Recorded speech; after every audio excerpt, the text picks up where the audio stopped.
Hallo Edmar, mijn naam is Florian Dreves. Hello, my name is Florian Dreves. I'm 26. I live in Düsseldorf. Hello, Gail. And now we're going to have the presentation done by Gail.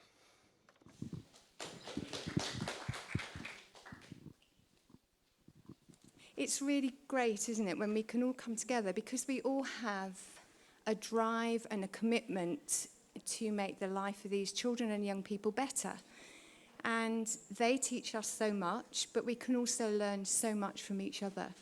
And I think where in our workplaces, we're often working in isolation. So to have the opportunity to come together and share in this way is very special, I think. I wanted to share this picture with you. This was taken at one of these conferences a little while ago. And I often look at it, I've got it up in my study, and I often look at it because it always reminds me of why I do what I do. I was a very reluctant PhD candidate. I don't see myself particularly as being academic. I see myself as being a practitioner. And throughout my studies, the thing that drove me was that I wanted to make a difference to the children and young people. And I kept saying to my supervisor, if it doesn't make a difference, I'm going to give up now.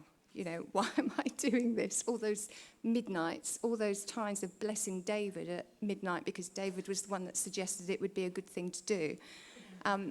But, you know, you get through these things. David and Julie mentioned this morning about educators often not seeing the learning potential and limiting their learning opportunities. And I think sometimes it's lack of expectation, but I think it's also lack of knowledge and knowing what to do. And so that was really where my research started. I was thinking about individuals as part of the wider deafblind population, because people like David and Martha Majors in the States at Perkins were sharing their views that there is a distinction between learners with charge and the broader deafblind population. So I don't know about how it is for you where you work, but for us in the UK, everything is driven by evidence. Everything that I say a child needs or a child that we need to provide as provision, you get people saying, where's the evidence?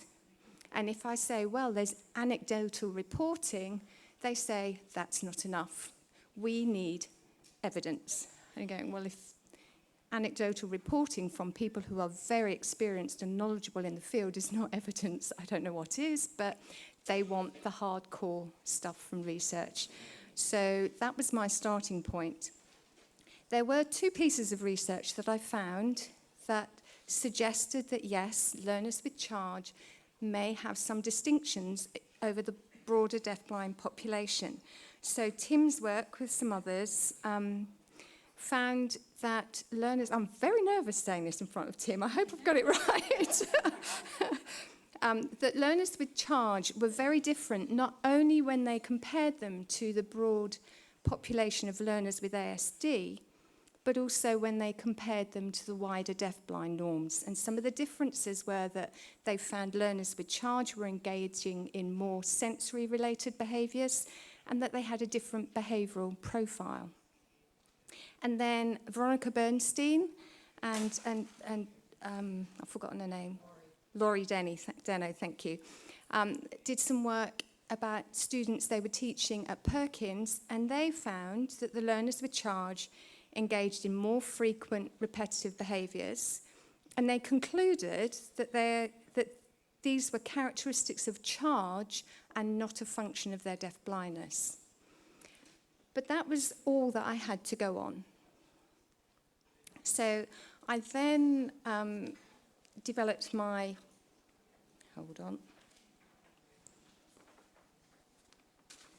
Aha.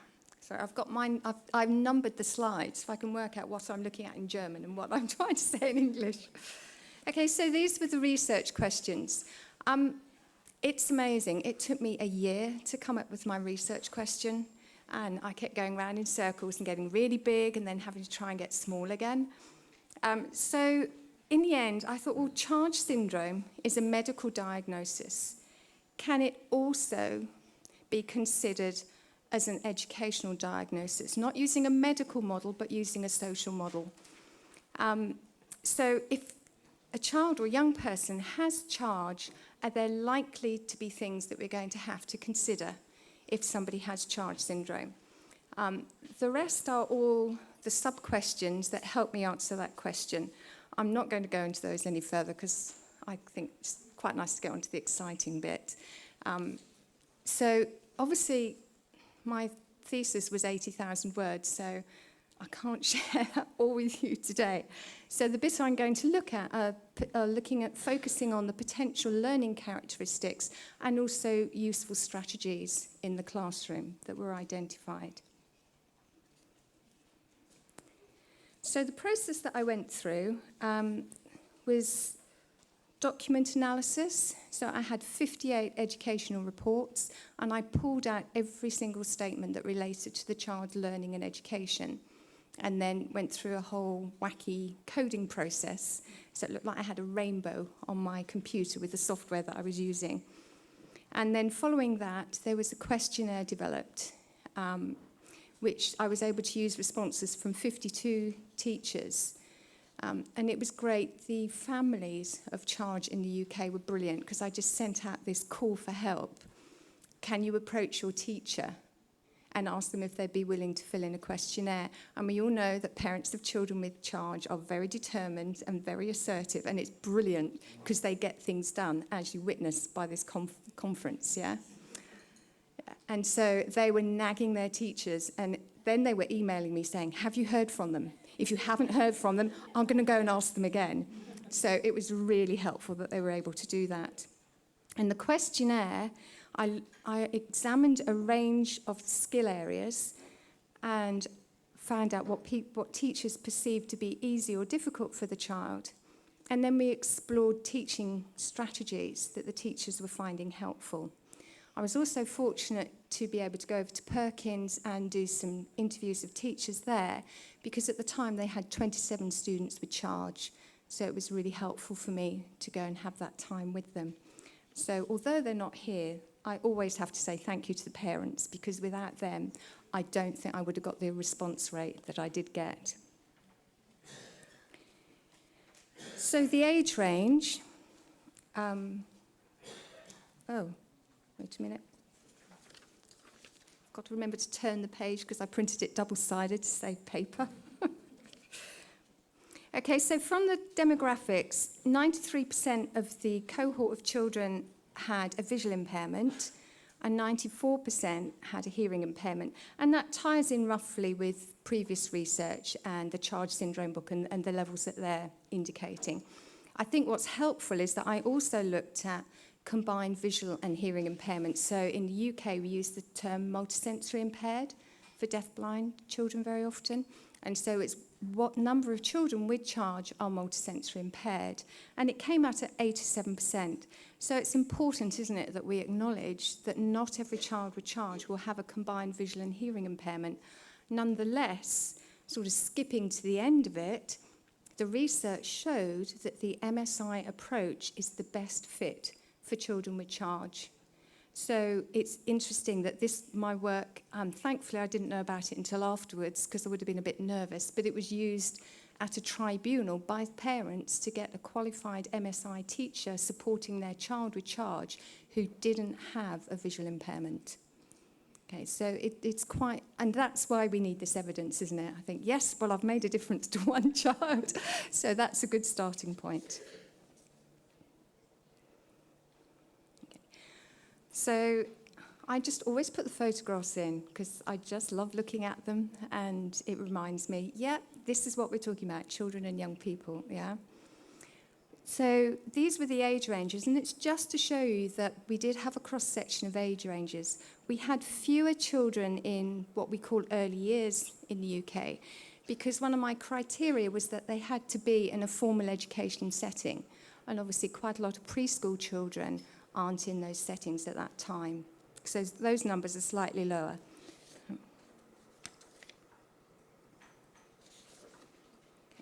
And this was the range of provisions that the children were in.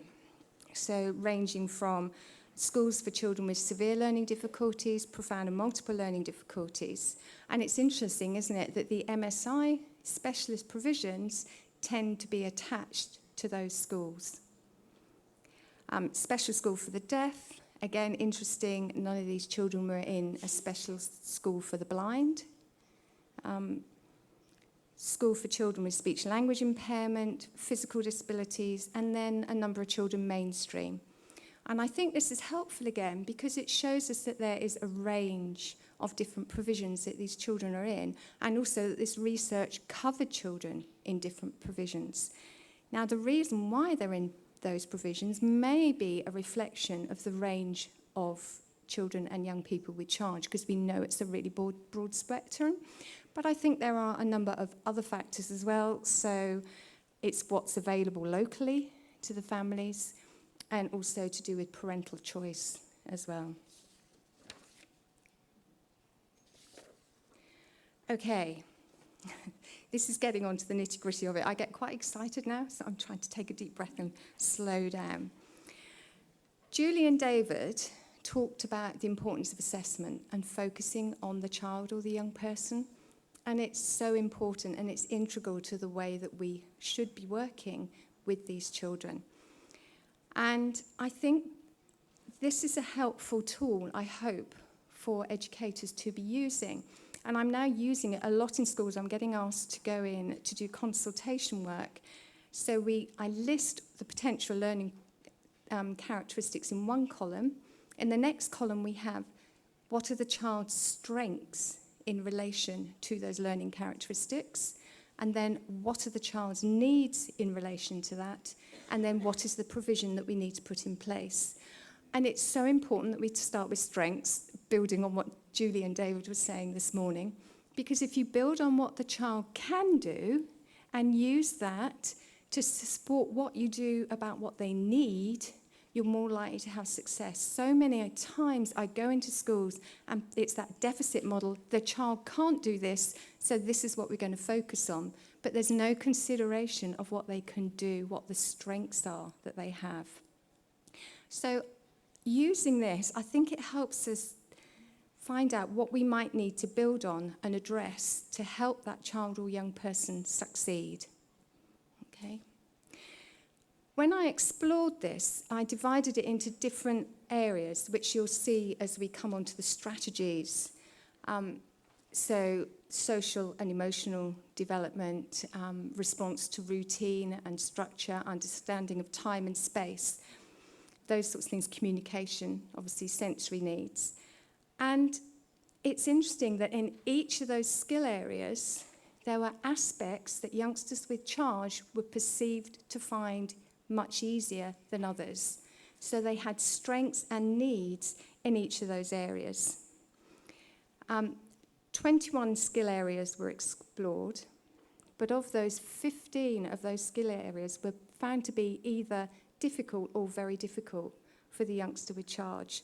And I think we have to acknowledge that, but it's then, as Julie said, turning that into a positive.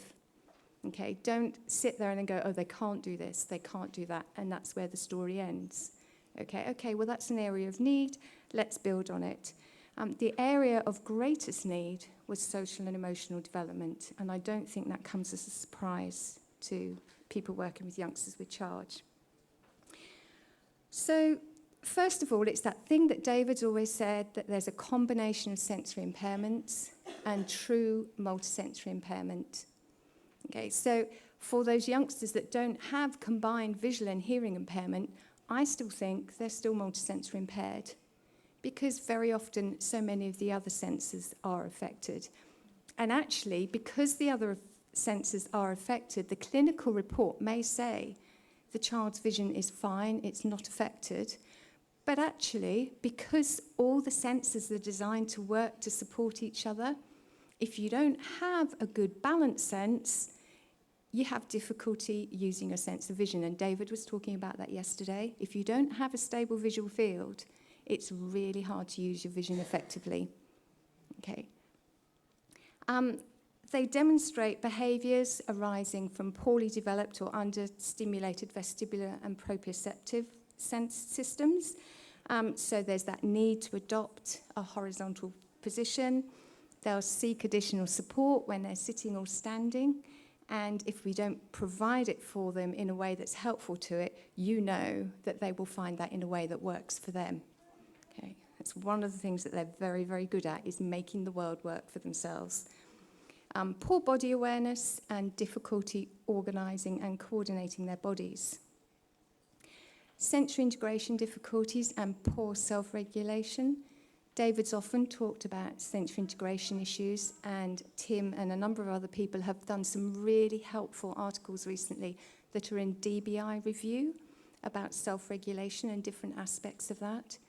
And that, I think, combined with executive function issues, are two aspects that actually drive so much of what's going on for the child in the classroom and in their everyday situation. And if we don't address them, we don't release them for learning to do what they need to do. Okay.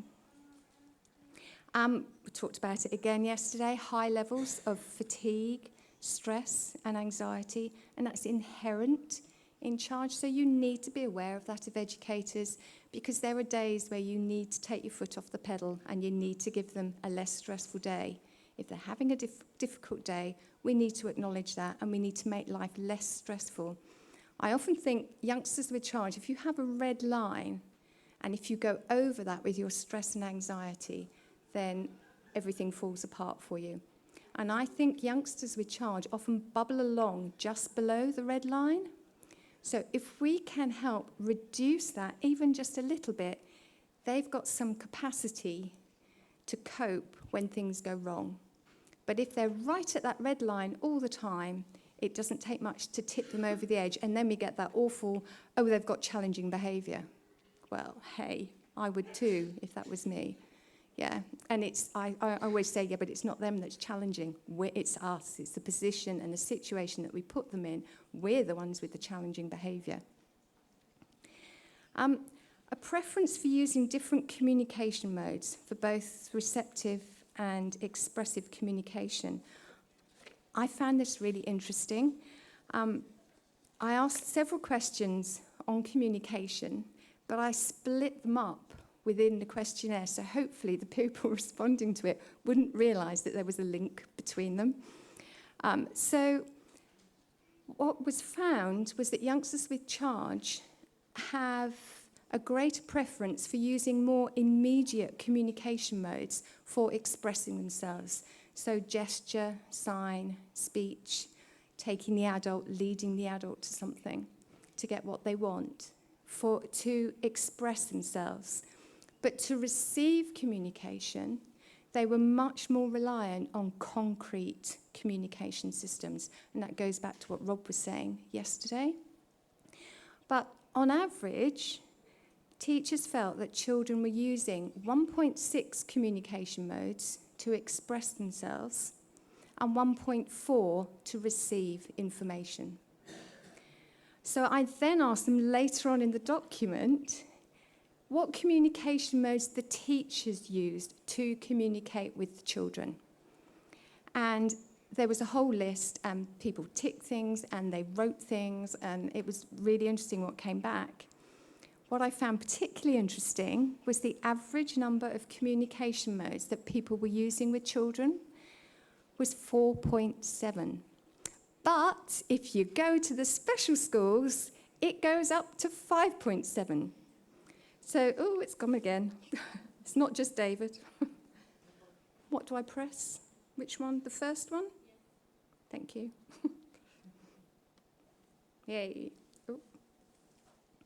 Okay, so 5.7 communication modes are being used with children with severe or profound and multiple learning difficulties. I thought, wow, that's interesting, isn't it? Mainstream schools, 4.1. In other specialist schools, 4.3. So the children's preferred number of communication modes is 1.6 or 1.4. And then we throw at them almost 6 communication modes. I think there may be a number of reasons for that. One is that we want to put strategies in place to support them, and it may be that you talk to a teacher and they can justify why they're using that number of communication modes. But isn't it also partly that they're difficult to communicate with? Okay, it's not that they can't communicate, but we have to find the communication modes that work. Yeah. And because we're not having success, we add another layer and another layer and another layer. Maybe we just have to review that and take some of those bits away and make it easier for them. Maybe not. You may need to use all those communication modes, but I do find it concerning that teachers are or maybe bombarding these children with this information. They find it easier to form relationships with adults than with peers. Again, that's something that we know. There's been previous research on that. But there were some interesting figures that came out of it for me. I asked teachers to identify how many secure relationships with adults in the school setting they thought the child had, and the average was 5.7. Okay, so that's quite a lot of adults that they felt to have secure relationships with, bearing in mind that's right across the different situations.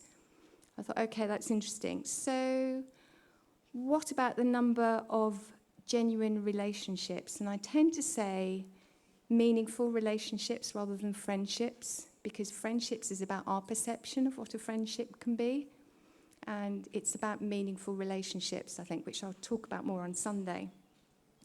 So genuine relationships with peers, the average was 1.7, but half of the cohort, so 26 children, were perceived to have no genuine friendships with peers at all. And I actually cried when I worked that data out, because I thought, wow.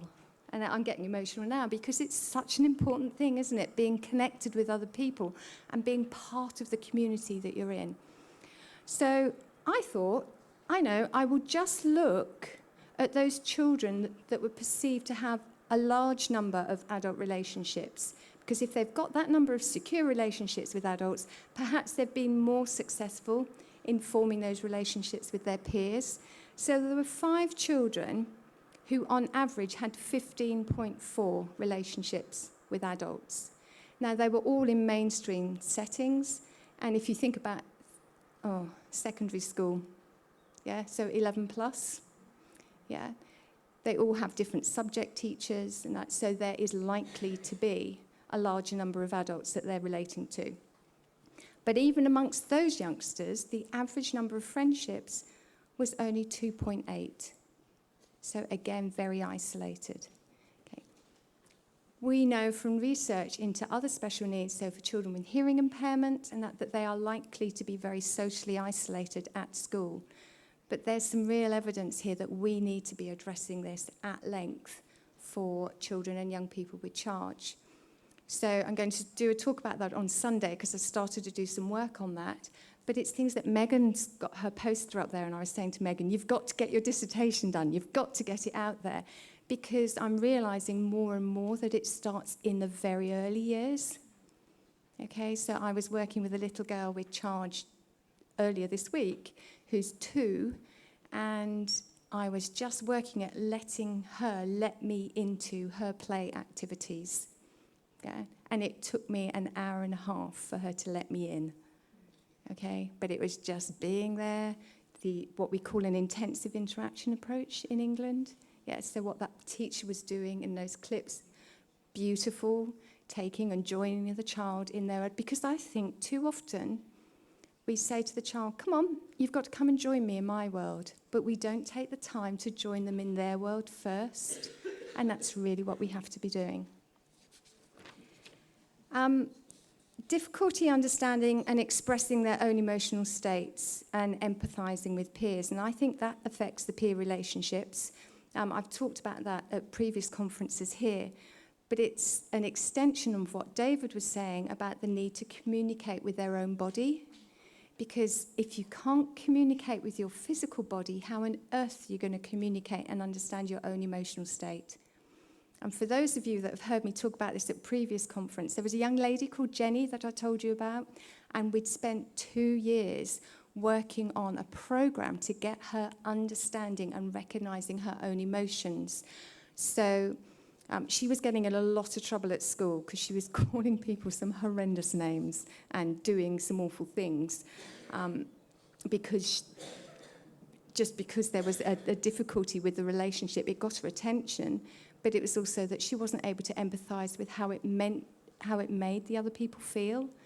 So if you talk to her analytically, she had an enormous vocabulary of emotions, and she understood on one level, and you showed her a photograph and she would tell you what it meant, but she could not tell you how she felt. 2 years of work in school, and then one day she was going to New York with her mum, and she was telling me about it, and she put her hand on my arm and went, "Oh, Gail, I'm feeling something." Yes, what are you feeling? I don't know. Okay. So then naming her emotion, well, you're probably a bit excited, a bit anxious, and we did a lot of that, of naming her emotions for her. And then not very long ago, she had to go into hospital for a kidney transplant. And what made it all worthwhile for me was we'd done some work, and Anne is here, who works very closely with Birmingham Children's Hospital, and the special needs nurse had a long conversation with me on the phone about this young lady's needs. The night before her operation, she spoke to that nurse and she said, "I'm frightened." And I just think that's such an important thing, because then that nurse was there and she took her through it and led her through the whole thing. But what if she hadn't been able to express that? Yeah. So it's enormously important that we focus on this, and it's where I'm spending a lot of my time, spare time, not very much of it, but hey, thinking about it. Okay, and there's also that thing about additional time to process information. We saw it with Jonas this morning. Yeah? Claudia spoke to him, and then you could see him processing it and looking up into space and then saying what he wanted to say. Yeah, so we need to give them the time to take that information in, to sort it out, to process it, work out what the response is, and then make that response.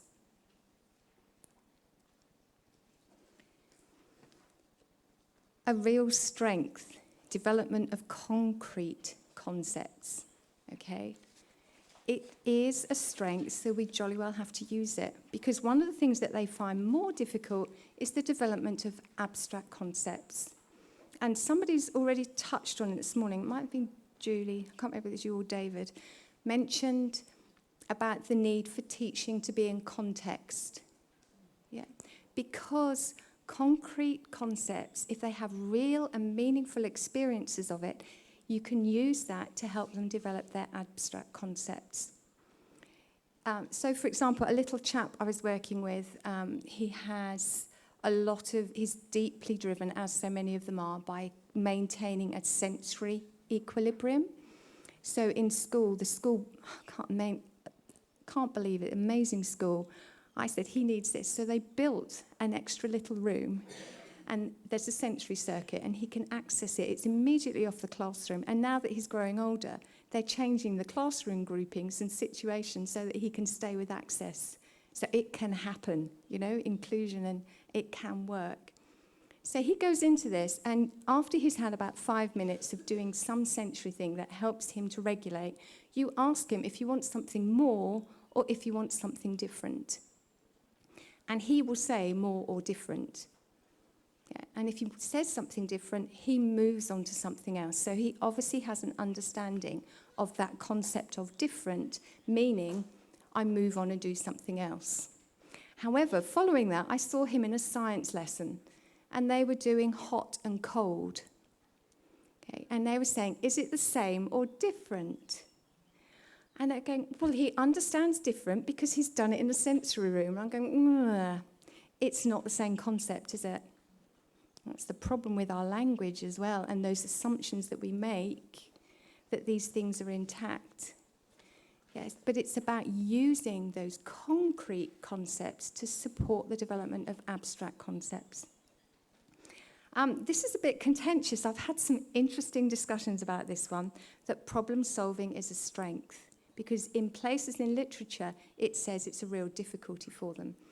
But my theory is these adaptive behaviours that children use, you all see them.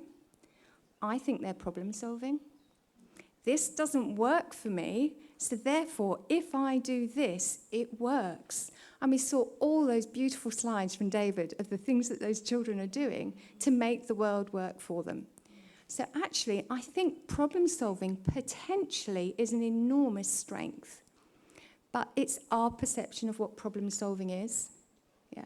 And it's whether we allow them to problem solve in the way that works for them, or whether the problem solving has to be the way that we would do it. Yeah. But I think potentially problem solving is an enormous strength again. This isn't a surprise. They need a high level of routine and structure. We know that, don't we? Which actually is why I'm amazed with how well the youngsters cope with a weekend like this. Because their routine and structure just goes, and it's very complicated for them. But they need those concrete cues to support their transitions, and they have real difficulty coping when it's not established. And David used the term meltdown, or was it? No, it was Rob used the term meltdown yesterday, and that is the point of the day when you often get the meltdowns, is when you've got those physical transitions or changes of body position happening. But you can support it through the use of concrete cues. Executive function difficulties. I'm not going to go into that here because it's a whole thing in itself. Tim's written some really useful information on it. And it's something that I've spent quite a lot of time working with the Charge families in England on, and have done some presentations with them, but it does take half a day. So we'll just have to acknowledge that there are executive function difficulties. But what the research showed, what the questionnaire showed, some of the ways that they demonstrate this was a lack of flexibility and difficulty coping with unexpected changes, so that difficulty with shifting between things, difficulty initiating activities, and because of that, difficulty engaging in independent play and learning. And that's something that I spend a lot of time on now, is children at playtime with Charge are often on the periphery, and I think it's for a number of reasons, but one of those is that they don't actually know how to initiate that independent play, so we have to help them along the way with that. Difficulty developing and implementing their self-organisational skills. And I laugh as I say that because I see that with so many young people that I work with Charge. I was just talking to Julie about a young man who is in a mainstream setting. He's 15, and actually some of the other people here know him. And he has a really good peer group around him that give that support network to him.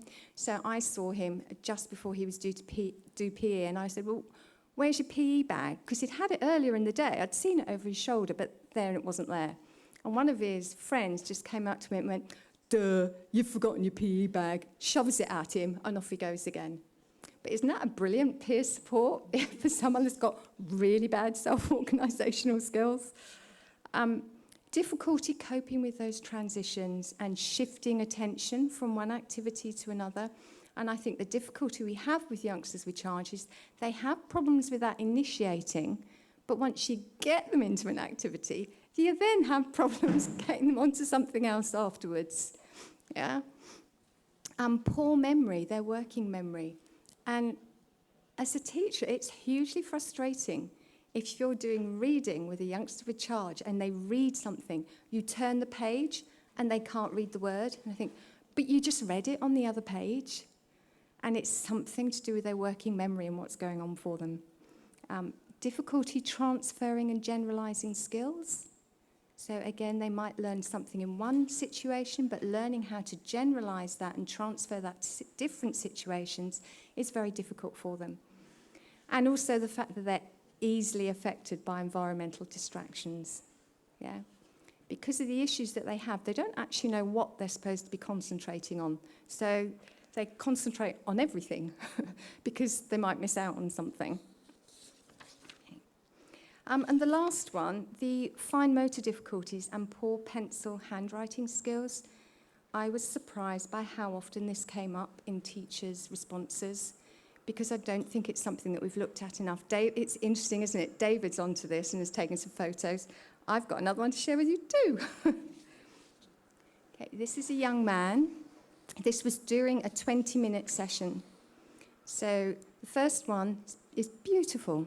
The hen found seed. For those of you, it's about the hen wanting to go to the windmill and make a loaf of bread, and the others say they can't do it, and the hen does it, yeah, because the hen's determined. It's a bit like our children with charge. You know, all the others give up, and the child with charge gets through and does it, and that's what this hen does.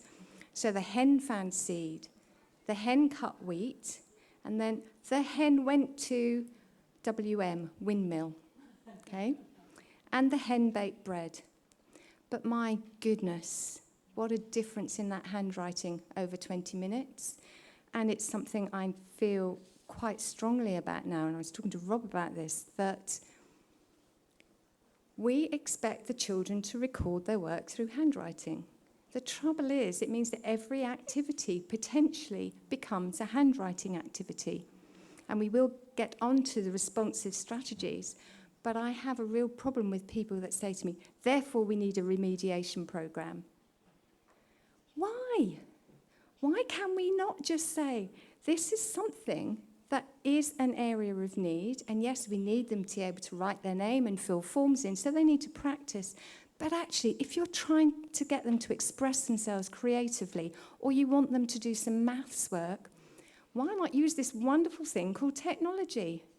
My goodness me, the world that we live in today, there is so much available for them. Yeah, so why not use that? Or why not, if you're a technophobe, have a scribe?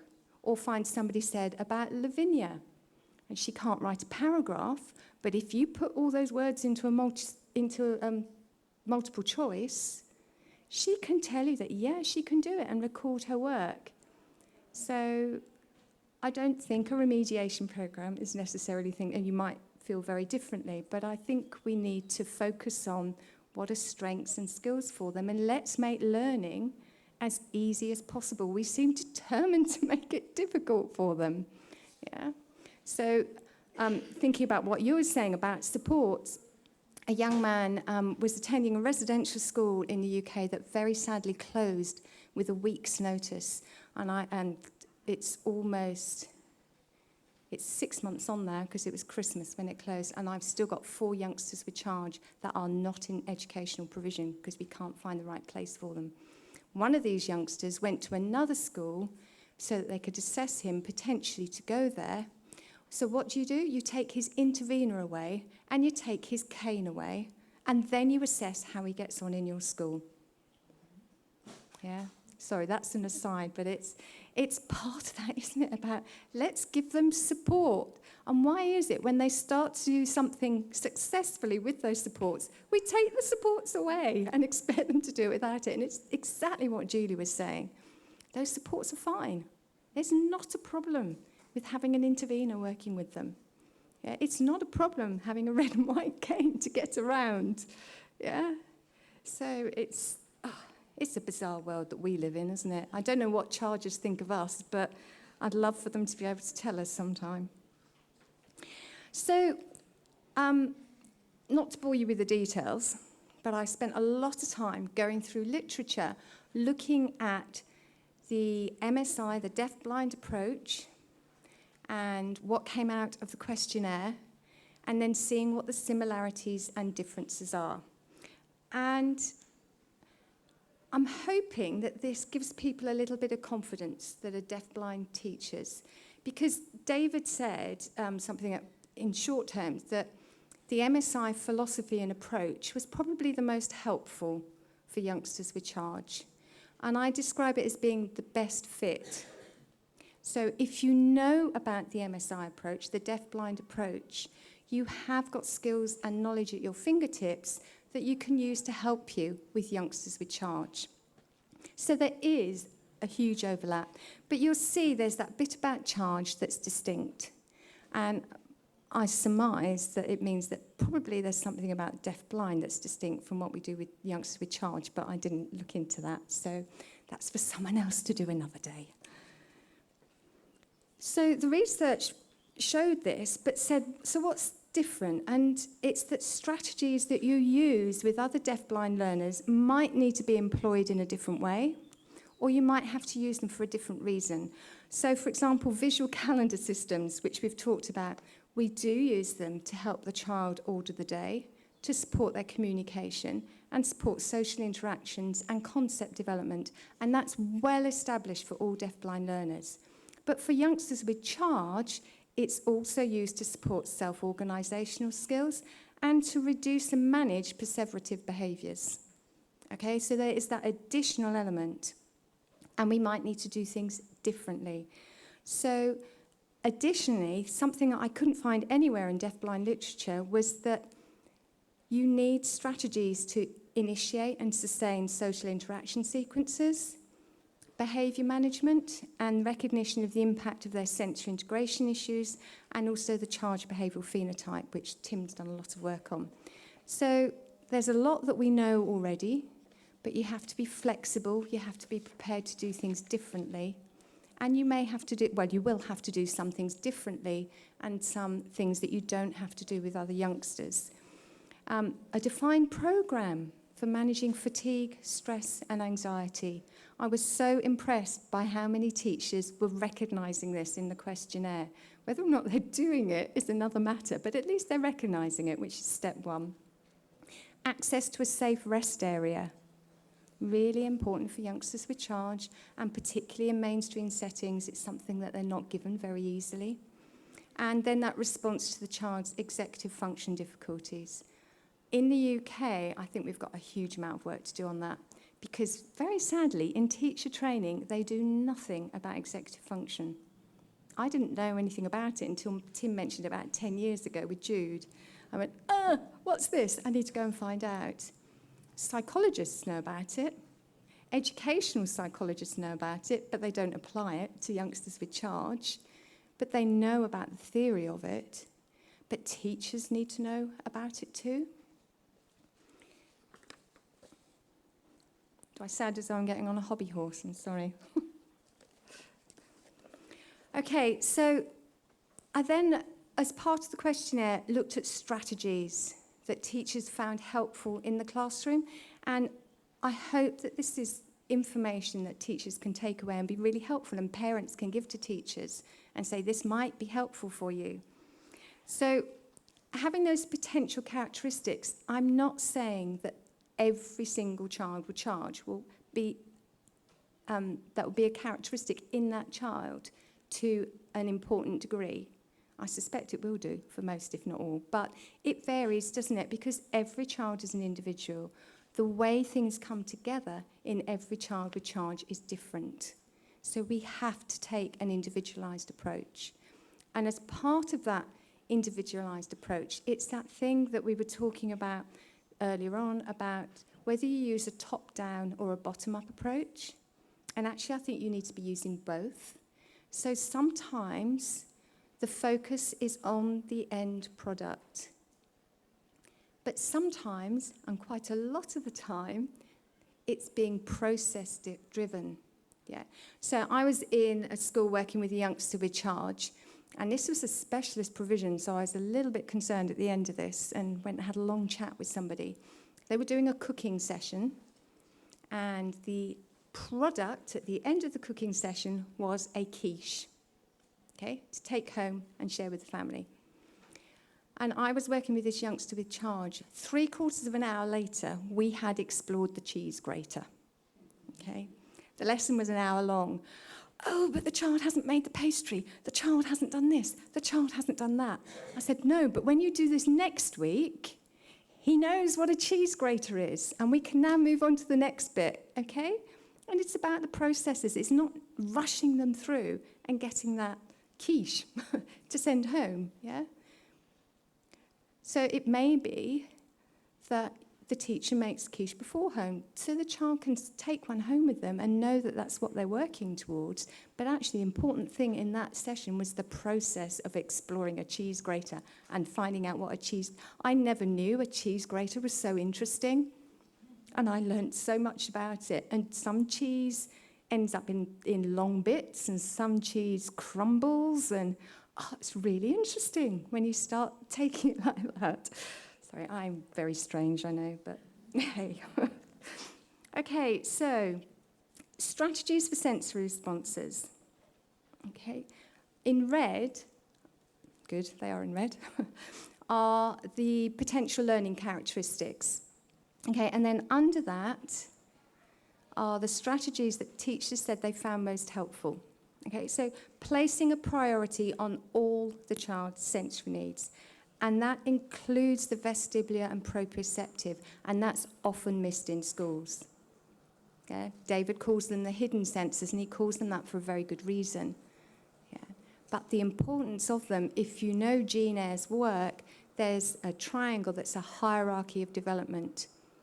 And right at the bottom is vestibular, proprioceptive, and touch. And then they provide the foundation for the next layer, which includes hearing and vision. And then right at the tip of this pyramid is cognitive development and learning. Okay? So if you don't get the vestibular and the proprioceptive and touch, because that's often under-recognized, then you've got a very wobbly tower that you're trying to put more skills onto. And there will come a point when it will fall apart. And sometimes it's quite quickly, and sometimes it can be a couple of years down the line. Okay. So we need to respond to all their sensory needs. Ensure against sensory overload.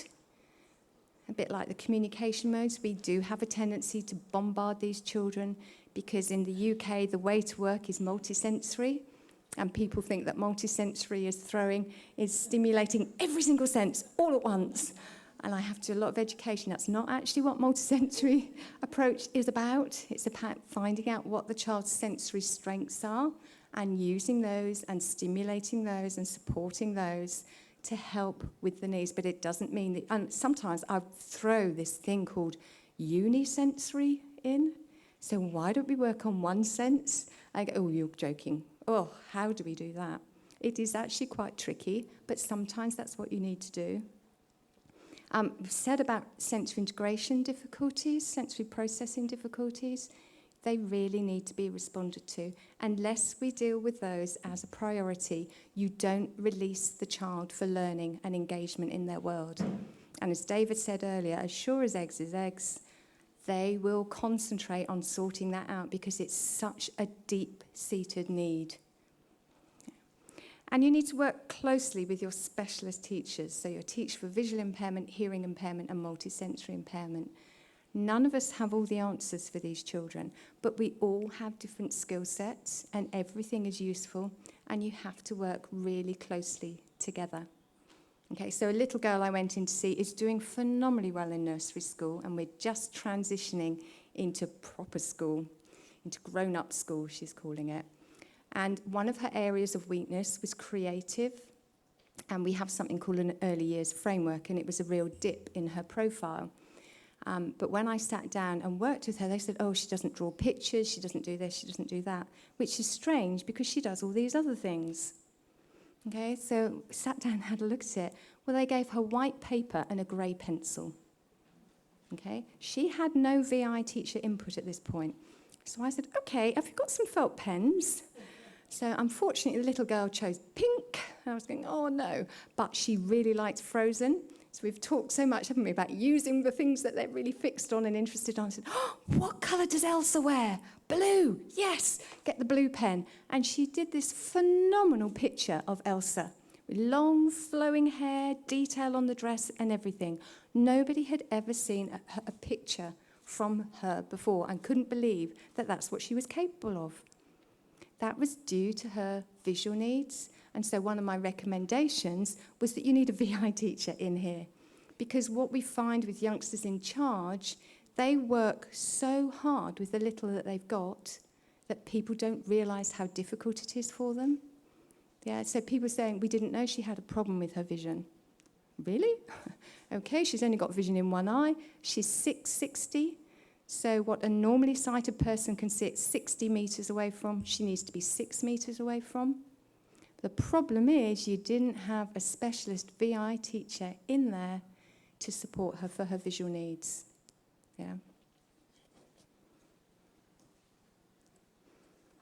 Okay, communication. So they all said that you need a sensitive communication partner who can make contingent responses to all the child's communication attempts. And again, I don't think that's something that's new or surprising for us, but it is perhaps sad and surprising how little we see that in schools. Yeah. So if you've got a child that's an early communicator, we need to be in there. And wasn't that video again so lovely? She was so receptive to all that child's communication attempts. Yeah, and because of that, they will get built on. You need the correct support for receptive and expressive communication. And it is about having that total communication approach. But again, a total communication approach isn't about bombarding the child with every communication mode. If you go back to the origins of total communication approach, it came out of the deaf world, and it was about identifying what works for that child and using those modes that work for that child. That's why you need to go back and do the assessment. What is the child doing? What works for them? Aha, okay, those are the communication modes that we need to be using. And I do have those aha moments quite a lot. You're sitting there and you're asking the question, and sometimes I can watch a child for ages and thinking, I'm really struggling here. I'm working with a child thinking, I'm not getting anywhere. I'm really struggling. But it's me that's struggling, not the child. And then suddenly you get that, aha, there we go, we're off. Yeah? But it's about finding out what those are. I think this is really important, access to sign language and sign support. Rob mentioned it again. We have children who become verbal later on, but actually the use of sign language, and in times of stress and anxiety, I often see youngsters who are very verbal resort to signing. You're giving them options, you're keeping the options open. And I know youngsters with charge who actually choose a mode that we weren't expecting. Yeah. So I've got a young man I'm working with at the moment. It's quite complicated because his parents are both deaf. And the language in the home is British Sign Language. And Dad is very high up in one of the deaf organisations, and I don't know what it's like in your countries, but it's very political in the UK about the oral or signing. Yeah. And he's very there, so I'm treading on eggshells because the young man wants to be oral. He is determined to speak. He refuses to sign. So his mum is talking to him. His dad is refusing to talk to him because I sign, and that's my language. And we're having lots of conversations about, yes, but what's his language? Yeah. He has a sign language environment at home. So the assumption could be that sign language will be his first language, but he's choosing otherwise. Conversely, you get those children who have really good residual hearing and are really well amplified, and they choose sign language over spoken word and reject the hearing aids. So it is about making sure that you're using and following the child and doing what they're telling you they want and they need. But if you're using sign language and sign support, you need appropriately skilled adults. It's no good having a support person for a child who needs, in the UK, the British Sign Language, we have stages. Yeah, and we go up to stage 6. Yeah, so this child may be a stage 3 signer, so pretty impressive. As a hearing person, I have to say I take my hat off to these interpreters. I really struggle because it's got a different grammatical structure. So I sit in a lesson, I think, right, you're given a sentence to put into British Sign Language. I can do this, I can do this. So I do it, and the instructor goes, yeah, that's right. Okay, I've got it. So I use the same principle for the next sentence. No, it's wrong. You know, it's really, really complicated and difficult. So it's not enough to have a support person who's got pigeon sign and something that we call sign-along in the UK, which is the use of simple signs to support spoken language. It is not a language in its own right, yeah? And they might have a few of those, and that's enough. It's not enough, is it? Because developmental language is about modelling the next step and being able to pick up on the child's early signals. And if you're not a good sign language user yourself, you're not going to be able to support that. Recognition of their preferred communication modes we've talked about, and using a concrete component to overcome those executive function difficulties and support communication. People keep talking about visual calendars and photos, but it can be objects as well, anything that is visual and supports the child. I think one of the reasons why they like it to receive information is because spoken word and sign is so transient. It's there and it's gone. Yeah? But if you're giving them something concrete, they've got something that it's there for them as long as they need to process the information. And it's there for them to go back to refer to at every stage in the day when they need it. Yeah?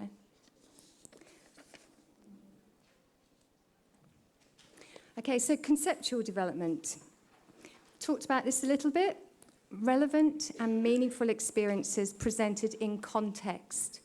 Okay, learning needs to be embedded in real-life experiences. An example I'll share with you is Jonas at Andrea's wedding. It was a candle, wasn't it, that he was to take up to the front.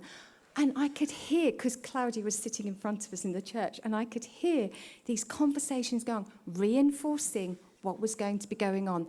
And he was, yeah, take the candle up, and you could see he really got it.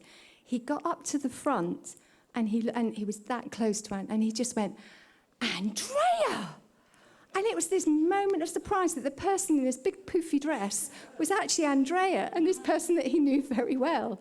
And from that point, you know, because he had that real experience, so no matter how much you'd prepared him and that, he hadn't seen Andrea in a wedding dress before, in it's very different to what she usually wears. And he suddenly, it's Andrea.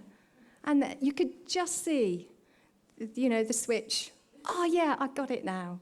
So it is about using those real and meaningful experiences in context. A balance between familiar and unfamiliar activities. So many teachers mentioned this as being important. So, as with all of us, youngsters with charge have good days and bad days. Yeah? If the taxi is late picking them up, their routine is blown right at the start of the day. And the rest of that day may need to be given to actually helping them remain in a place where they're not in meltdown. And the last thing you want to do is put more challenging things in their way. So a lot of schools that I go into now, we have Plan A and Plan B. And in the classroom situation, because you may need to switch between the two at any point during the day. So Plan A is this is the challenging learning experiences when everything is going well and the child is up for it. Plan B is we need to back off. We need to give them something more familiar and we know they can succeed with and help them just get through the day, really. And some of my class teachers and interveners, you can hear now, I've got them really well trained, they're great people.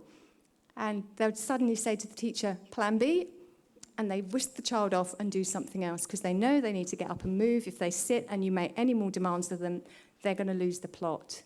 They know these children so well that we can use that experience. Yeah. So it's about being flexible as well within that. Can't do that now. You've got to wait 10 minutes before you can do this. Well, actually, they need it now. Yeah? And if we don't give it to them, we know what's likely to happen later. Protecting against splinter skills. This is something that you see youngsters with charge have a very spiky profile, and other people have talked about this in literature. And this showed that in every skill area, there were strengths, so real peaks, but there were also some real dips. Okay? The danger is that people concentrate on the peaks. Yeah? And it's good to recognise the peaks because those are what you need to build on to help bring up the dips. Okay. But I've seen, so a very able young man, he's on something called the Gifted and Talented Register for literacy, and his reading age is ahead of his hearing-sighted peers. And I was called in to work with him because they wanted to know where you take the reading and where you go with this. But actually, if you watch that child just for 5 minutes, reading is the thing that he's secure with, and that's what he disappears into when anything else more challenging comes along. Okay? So all his friends are out playing football at playtime. He can't balance, and he's got no coordination, so he can't kick a football. So he sits on the bench reading a book. And I'm saying, but actually, that's not what we need to focus on. We need to concentrate on making it possible for him to engage with his peers by developing these skills. But let's use things that he really likes doing. So he's really good at icing biscuits. So we've got a little group of friends, and they ice biscuits together, and then they give them out to the rest of the friends in class. So it's helping those social interactions. So it's about, yes, identify those peaks. They're really important. But how do we use them to bring up the troughs that we have? Strategies to keep the child on task because they're distractible. How do you actually bring them back onto task without making a big issue about it? Yeah. And again, concrete components. Concrete components are so important for our youngsters. Orientation, mobility, and movement. Okay, so activities to support the development of gross motor skills and their body awareness. This is great in early years, but our youngsters with charge often need it for a lot longer, and they don't get opportunities for it. Again, I don't know what it's like in your country, but in the UK, the pressures on teachers now for formal learning and to get the phonics in place and to get the teachers are under so much pressure in the classroom. So the idea of letting them have a 5-minute run around in the playground, oh no, we haven't got time for that. But actually, they really need that, so we have to build it into things for them. And they need those regular opportunities to engage in large movements, but you can do that easily in a mainstream classroom for those of you working in that situation. Why don't you make the child the monitor, which actually improves their self-esteem, and they go and give glue sticks to every table before the lesson starts, or in the middle of the lesson if they need it then. They're up and they're moving, and it helps them organise their body so they can sit down and carry on again. They need structured support to explore new environments and for route planning. Okay. Often a reason why they don't cope in a novel situation is because they don't know the layout and they don't know what's going on for them. So you need to help them explore those new environments as a learning activity in their own right before you expect them to do anything else. So a young man with quite complex needs that I work with, he's okay in the classroom, but the hall is a real challenge for him at the moment. So when the others go in there for their PE session, he actually someone said, so you want us just to let him wander around? And go, yeah, actually. But I want his intervener going, oh yeah, look, there's a door here. Where he is going, draw his attention, join him in his explorations. And actually 6 months on, he's now going in there for his stretching program at the start of the day and is very happy to be there for that. So that's a real step forward for him. Active and supportive seating and different working positions. David writes about this a lot, so I'm not going to explore that further. But also about being able to adopt a horizontal position at times in the day if they need it. Very important, and you see a lot of these children need that regularly for an awfully long time. And others that you might not see do it at school. A young man that I've been seeing, year 6, going into secondary, so big school, and I was there to support the transition. And the one concern the school had was that he wasn't doing his homework. Okay, have you talked to mum and dad, find out what's going on at home. If in doubt, talk to the parents. One of those duh moments, isn't it? Why would you not talk to the parents? But a lot of them don't. And mum said, the thing is, when he gets home from school, he gets a resonance board out, and he lies on it for 2 hours. And then he gets up and has his tea, and then she said, I can't ask him to do homework then because he needs to have relaxation time, time to play, do all those things. So it's not evident in school, but clearly that young man is giving his all every day at school. Because he doesn't get the opportunity for this horizontal position, he has to do it when he goes home for 2 hours. Yeah, I didn't know they still had the resonance board from when he was a baby, but I'm so glad they kept it, because obviously that's something that's very important to him. Assessment of hand function and fine motor activities is important, and it's something that we don't look at enough, I think. So it's about getting occupational therapists involved and giving them some activities to help develop their fine motor skills. And then, rather than a remediation program for handwriting, it's about alternative recording methods. Yeah, let's make it easier for them. Ownership of learning. Do you know, there's this saying, isn't there, that children with charge need to be in charge? And oh my goodness, they do. Yeah? So, but it's really interesting. I was in a big meeting about a child with charge, a 2-year-old, on Wednesday. And I was saying about, she's 2. I did remind them that she is 2.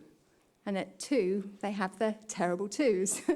So, but Mum said to me, so you need to tell me what I can do to control her. I was, oh, okay. Spent the next half an hour talking about why we don't really want to go down that. I wouldn't want to go down that route for any child. But it's a certain disaster, isn't it, with a child with charge. So it's about sharing control. This is the little girl that I spent an hour and a half before she let me into her play activities.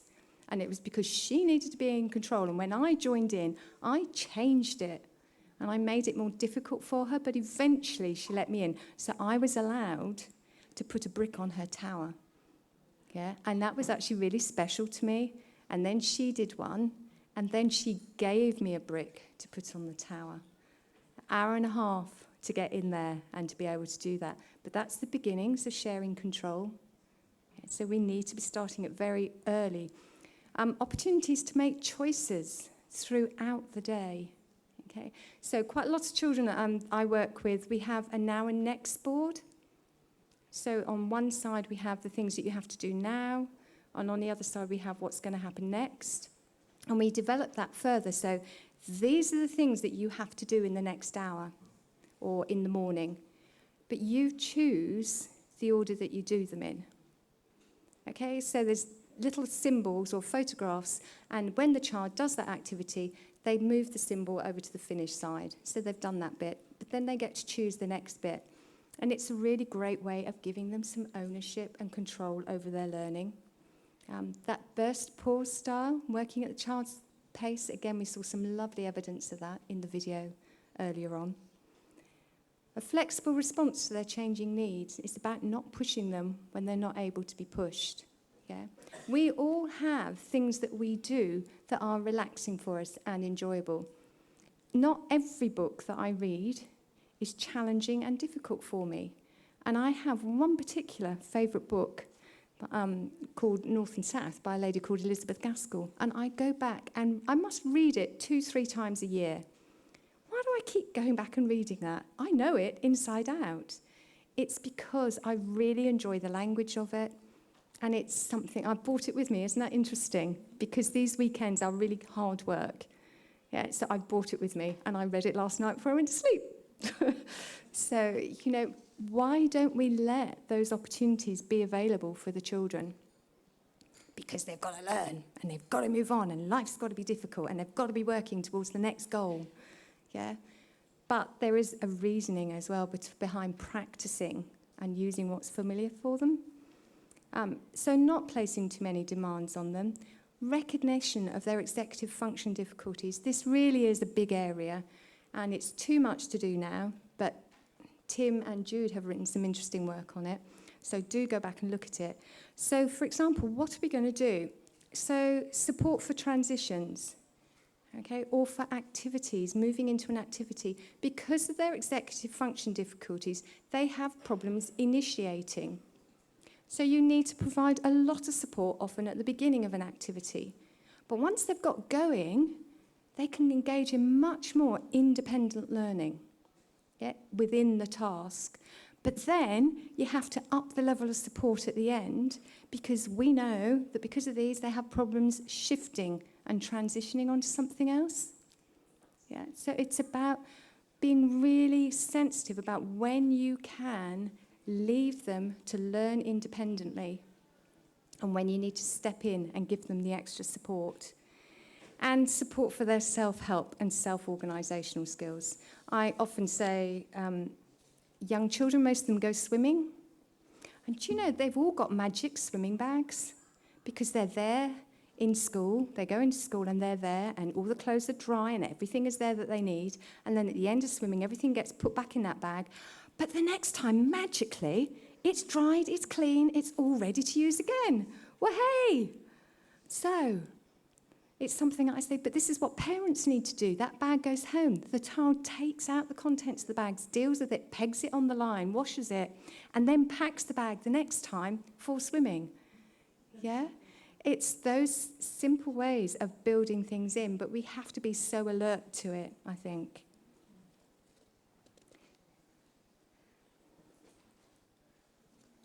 Yay. I was very sneaky. I put slide numbers on the bottom of the slides when I got the translation back so that I've numbered my English version so I know that I'm on the right slide. Okay, so responses to changes in routines. This is one of the most important things that teachers flagged up as needing to deal with. More than anything else, keeping consistent routine and structure. And if you do that, they're more able to cope with the unexpected when it happens. It doesn't always work. Okay, Mum emailed me the other day and said, there was a fire drill at school. Her daughter went into complete meltdown. Is this usual for charge? Yeah, it really is, isn't it? But hopefully over time, if we can build up her routine and structure, when something like that happens, she'll have some spare capacity to actually be able to manage it. Mini routines, so you have routines within your routine. So lunchtime routine is the same every day. Those little mini routines that you build in.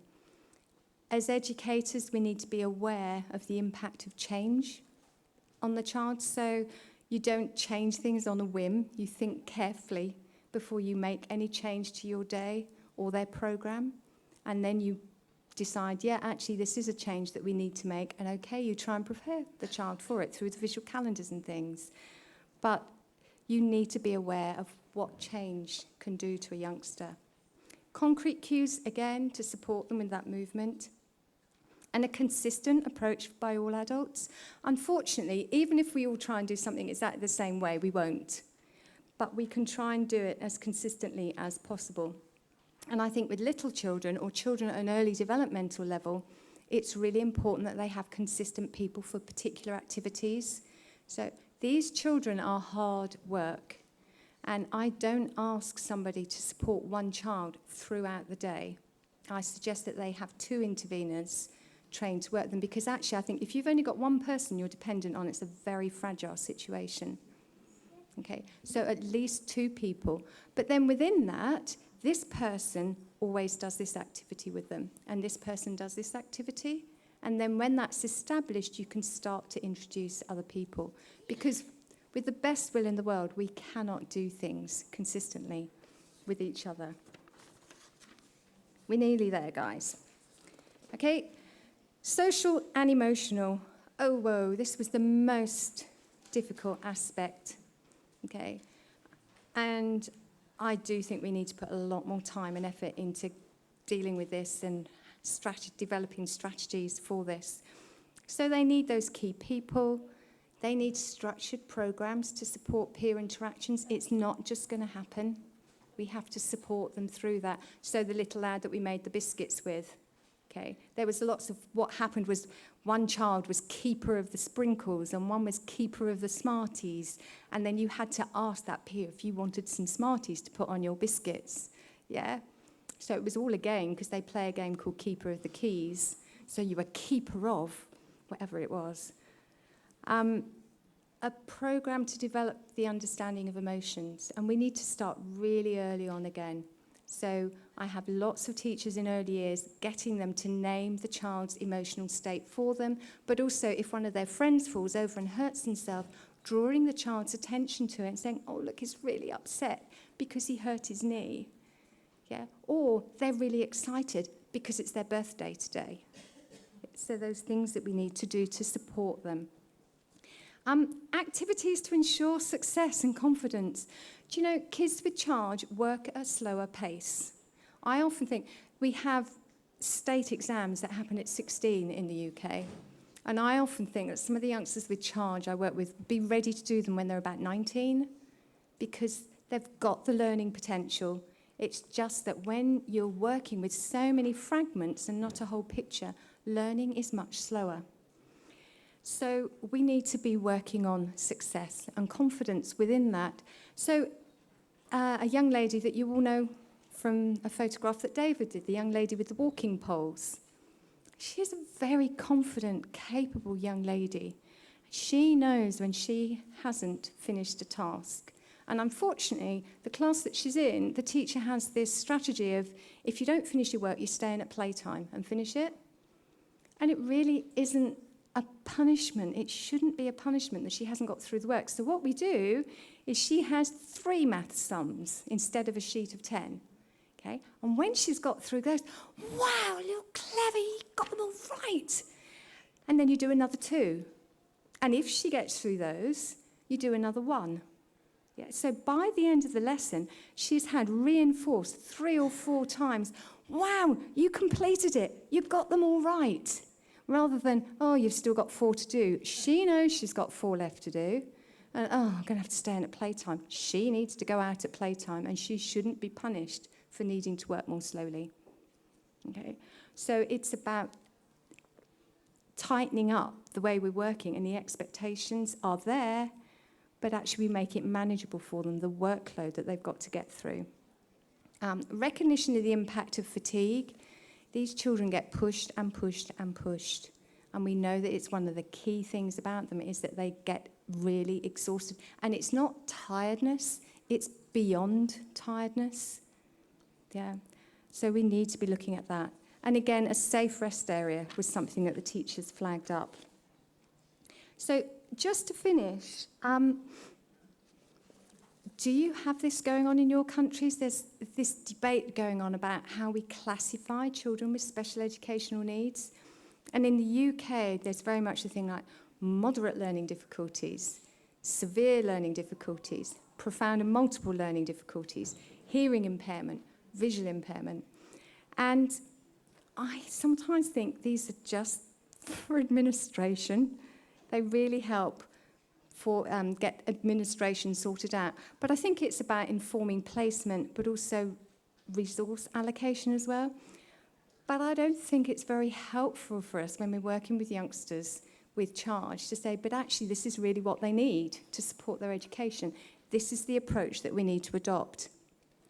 So there's some people called Norwich and Lewis who've done a lot of work about this. Actually, do you know, I was so glad I read up about it, because in my Viva, I was examined by Norwich. So I was very glad that I knew about this a little bit, enough to wing it and get through it. But they present a conceptual framework about how children with special needs need to be responded to. And they have different positions, but the position that I like is what they call the general difference position. So they acknowledge there are things that are common amongst all learners. There are things that are unique to each individual child, but also, and I quote, that there are needs that are specific or distinctive to a group that share common characteristics. Okay, this isn't new. It's not a new thing. If you think about learners with ASD, learners with Down syndrome, we know with youngsters with Down syndrome that they are very visual learners, but they work better learning to read with a whole word approach rather than a phonics approach. There's a condition called cytomegalovirus, CMV. Yeah? And there's now a lot of discussion going on about youngsters who are deaf as a result of CMV, which, interesting, the new figures show that 25% of the deaf population are likely to be deaf because of cytomegalovirus. Okay, but there's now lots of discussion saying that those learners are different to the broader hearing impaired population. I'm just finishing. So it's the same for CHARGE, I think. There are common aspects. There are things that are unique to every single child. Oh, did it go again? Was it Google again? Okay. So there are things that are unique to each child as well, but there are also common characteristics. And I really believe that if you're working with a child with CHARGE, you need to think about those potential learning characteristics. Because if we can recognise them, we can respond to them and put the support in place to help them do the best that they can. Because we often don't do that. They have learning potential. How many times are children in CHARGE, are they underestimating what they're capable of? But then we see these barriers in place that prevent them from reaching that potential, and we have to do everything we can to knock those barriers down. And that's what, hopefully, this research will help you do. Just to finish, because I love them. Okay, it's just to say, really going back to what everybody has said so far, focus on the individual child. Okay? If you focus on the child, you honestly won't go far wrong. Okay? But you need to bring all this knowledge with you when you're focusing on the child. Okay? That's me finished. Thank you. Oh.